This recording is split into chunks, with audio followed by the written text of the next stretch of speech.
ଆଜିର ଭିଡିଓରେ ପାଦ ଦରଜର ଗୋଟିଏ ଏମିତି କାରଣ ବିଷୟରେ ଜାଣିବେ ଯୋଉଟା କି ହେଲା ଫ୍ଲାଟ୍ ଫୁଟ୍। ଫ୍ଲାଟ୍ ଫୁଟ୍ କ'ଣ? ଫ୍ଲାଟ୍ ଫୁଟ୍‌ର ଲକ୍ଷଣ କ'ଣ?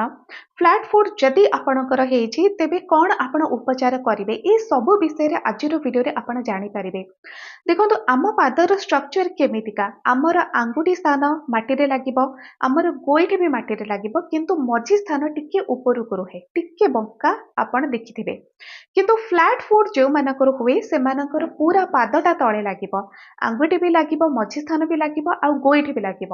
ଆଉ ଏଇଟା ହିଁ ସବୁଠାରୁ ଗୋଟିଏ ବଡ଼ ସମସ୍ୟା ପାଦ ଦରଜର। କେବଳ ଏଥିରେ ପାଦ ଦରଜ ହୁଏ ଏମିତି ନାହିଁ, ଗୋଡ଼ ବି ଦରଜ ହବ, ଗୋଡ଼ ବିନ୍ଧା ଛିଟିକା କରିବ, ପାଦର ଗଣ୍ଠି ବି ଫୁଲିଯାଏ। ତ ଏଇଥିପାଇଁ ଆଜିର ଭିଡ଼ିଓଟା ଆପଣ ପୁରା ଦେଖନ୍ତୁ ଯୋଉଥିରେ ଏ ସବୁ ସମସ୍ୟା ବିଷୟରେ ଆପଣ ଠିକରେ ବୁଝିପାରିବେ। ଫ୍ଲାଟ୍ ଫୁଟ୍ କିଛି ବ୍ୟକ୍ତିଙ୍କର ଜନ୍ମଗତ ବି ଥାଏ ଆଉ କିଛି ବ୍ୟକ୍ତିଙ୍କର ବୟସ ବଢ଼ିଲେ ହୁଏ। ଯେଉଁମାନଙ୍କର ଜନ୍ମଗତ ବି ନଥିବ ଫ୍ଲାଟ୍ ଫୁଟ୍ ସେମାନଙ୍କର 50-60 ବର୍ଷ ଟପିଗଲେ ଫ୍ଲାଟ୍ ଫୁଟ୍ ହେଇଯିବ, ପାଦ ପୁରା ତଳେ ଲାଗିବ ସମାନ ଭାବରେ, ଯୋଉଥିରେ କି ପାଦ ଦରଜର ସମସ୍ୟାଟା ବଢ଼ିଯାଏ। ତେବେ ୟା ପାଇଁ ଆପଣ କ'ଣ କରିବେ? ଫାର୍ଷ୍ଟ ଆପଣ ଲକ୍ଷଣ ବିଷୟରେ ଜାଣନ୍ତୁ ଯେ କ'ଣ ଏହାର ଲକ୍ଷଣ ରହିଛି। ଫ୍ଲାଟ୍ ଫୁଟ୍ ଯଦି ଆପଣଙ୍କର ହେଇଛି ତେବେ ପାଦ ଦରଜ ହେବା ସହିତ ଏଥିରେ ଗୋଇଠି ବି ଦରଜ କରେ ବହୁତ ଅଧିକ।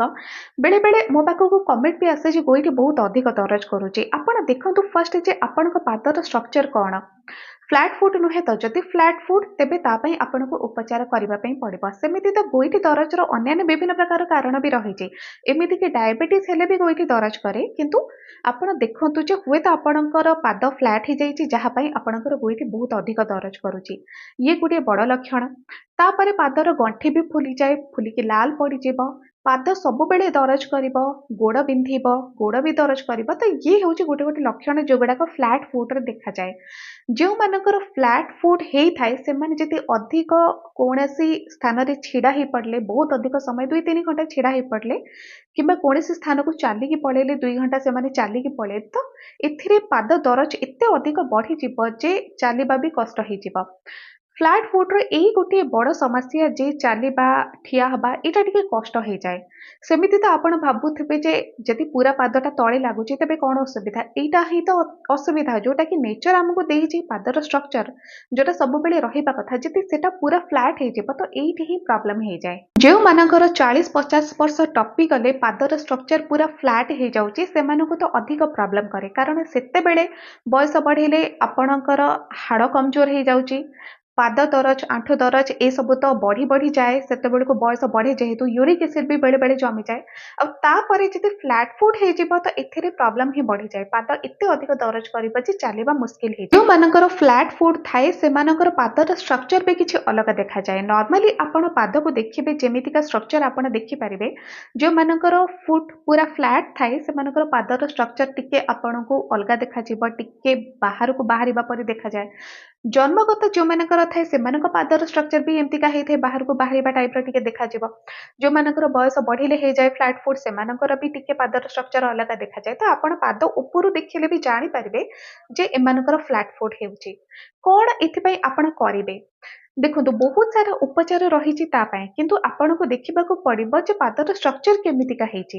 ଆପଣ ଡକ୍ଟରଙ୍କ ପାଖକୁ ବି ଯାଇପାରିବେ, କିନ୍ତୁ ଏମିତି ଅନେକ ସହଜ ଉପାୟ ବି ଅଛି ଯଦି ଆପଣ ଡକ୍ଟରଙ୍କ ପାଖକୁ ଯିବା ପାଇଁ ସମୟ ପାଉନାହାନ୍ତି କିମ୍ବା କିଛି ସୁବିଧା ନାହିଁ ତ ଆପଣ ଏସବୁ କାମକୁ ଘରେ ବି ରହିକି କରିପାରିବେ।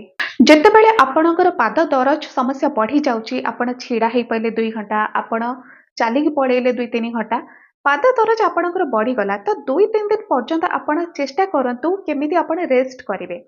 ଆପଣ ଯଦି ରେଷ୍ଟ କରୁଛନ୍ତି, ପୁରା ଫୁଲ୍ ଟାଇମ୍ ଆପଣ ରେଷ୍ଟ କଲେ ତ ଦେଖିବେ ପାଦ ଦରଜ ଆପଣଙ୍କର ଆପେ ଆପେ କମିଯାଏ।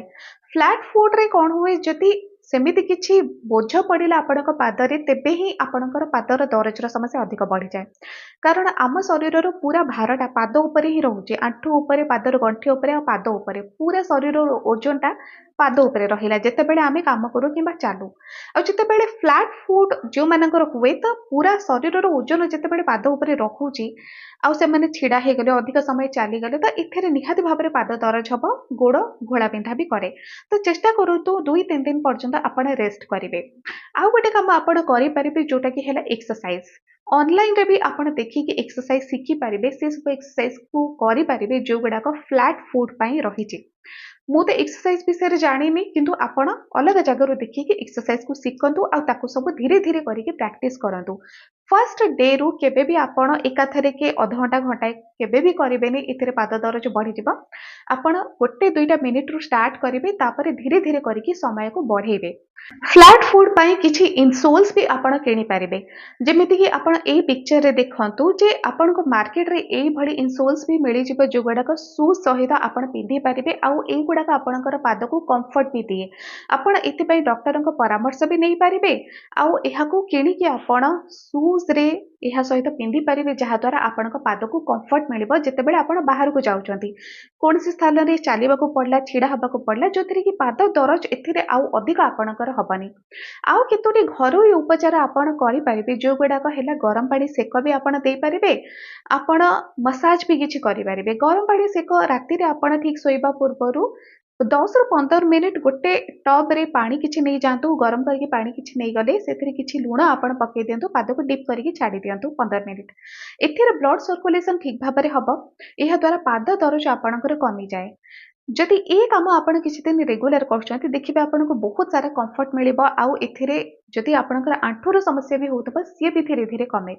मसाज भी आपण करि परिबे। मसाज राति रे आपण करंतु आपण मसाज पई सोरिष तेल भी नै परिबे आपण नडिया तेल भी नै परिबे किंतु बेस्ट हबो जे सोरिष तेल ही आपण दियंतु। सोरिष तेल रे किछि कर्पूर गुंड आपण मिसै परिबे ताको गोटे बॉटल रे आपण रखि दियंतु स्टोर करिकि सोइबा पूर्वरु सेथुरु टिके आनंद मसाज करंतु। जेतेबेले तळी पादरे एहाको मसाज करूचंती देखिबे केते रिलैक्स फील हबा आपनको। ए मसाज को आपण आंठू पर्यंत भी करि पारिबे आंठू पाखरु आरंभ करी पाद पर्यंत करि पारिबे किंतु जदि एते समय आपनको पाखरे नाही गोडरे मसाज करबा को इच्छा नाही तो केवल तळी पादरे करंतु पाद ऊपर अंश और तळ अंश रे करंतु एथिरे भी आपणकर पाद दरज कमी जाए।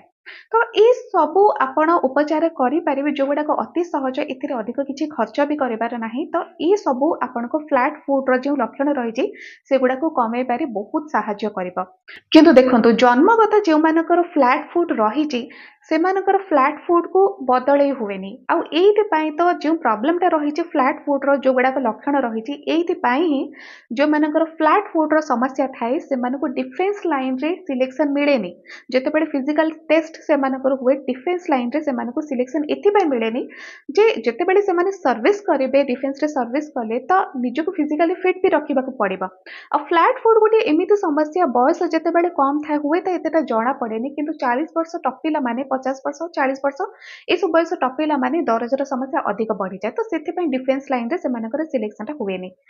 आउ जदि आपणकर फ्लैट फुट रहिछि आपण ए जो छोट छोट उपचार टिके जदि करूचंती किछि समय निजको दउचंती देखिबे फ्लैट फुट रो समस्या आपणकर बहुत कमी जिवो लक्षण कमी जिवो आउ आपनको बहुत रिलैक्स भी फील हबो। आजिरो वीडियो रे आपण फ्लैट फुट रो लक्षण विषय जानिले केमिति उपचार करिवे से विषय भी जानिले। आजिरो वीडियो जदि आपनको भलो लागिला चैनल को सब्सक्राइब करंतु वीडियो को लाइक करंतु शेयर करंतु। आजि पई एतिकी।